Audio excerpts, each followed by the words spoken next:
Hello everyone, I'm Santiago and today I'm gonna be testing Dark Souls Remastered on the GeForce GTX 1050 2GB. For performance monitoring, I'll be using CAM. If you want to download the software, there's a link down in the description. So Dark Souls Remastered, I'll be doing 1080p, 1440p and 4K. To skip any of those sections of the video, check the description below. So first I'll show you 1080p on the G4560. A G4560 is more than enough to run this game at 60 frames per second. Then I switched to 1440p without any problems whatsoever. We have some GPU power to spare, it runs at 60 frames per second. And finally at 4K I show you two configurations. First I show you with FXAA high, depth of field enabled and ambient occlusion enabled, just to show you that we can be over 30 frames per second without any issues. And then I just lower everything to the minimum, which means I turn off anti-aliasing, motion blur, depth of field and ambient occlusion. And in that case we are pretty much over 50 frames per second the majority of the time. But when there are some enemies on screen attacking at you at the same time, or there are a lot of fire effects on screen, for example the gargoyle boss fight, that can be a big performance hit. It can drop below 40 frames per second very easily in those cases. But general gameplay overall is at 50 to 60 frames per second.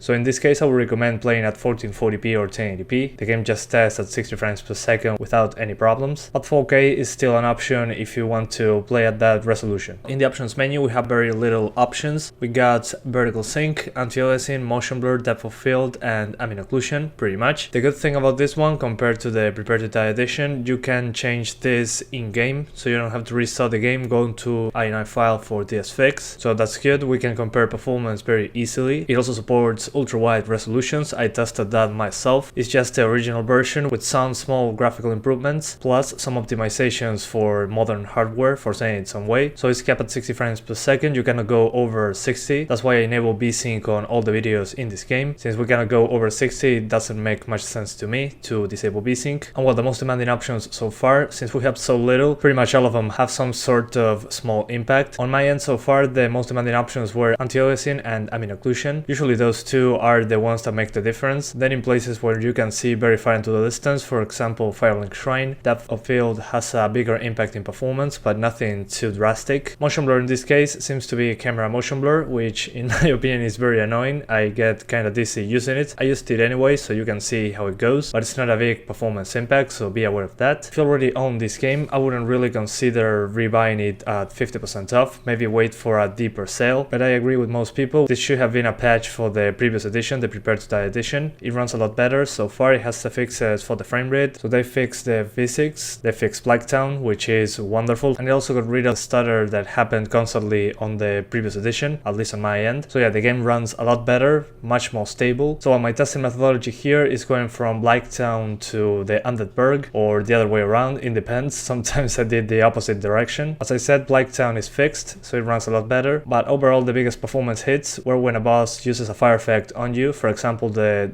gargoyles, those can be a big impact in performance. So if you have a lot of GPU power to spare on Blighttown, for example on Blighttown you get 80% GPU usage or 70%, that's usually enough to deal with the fire effects. For example on my 1050 Ti video, that's the case at 1440p and below, but at 4K and Blighttown I get 99% GPU usage, still 60 frames per second, but once you fight the gargoyles you might get 30 frames per second when fire shows up, so that's something to keep in mind. There's also some minor stutter sometimes when traveling through areas. Not really a big deal if you ask me. It happens to me on Dark Souls 3 as well. But yeah guys, that's pretty much it. I hope you keep enjoying the video. Thanks for watching and see you next time.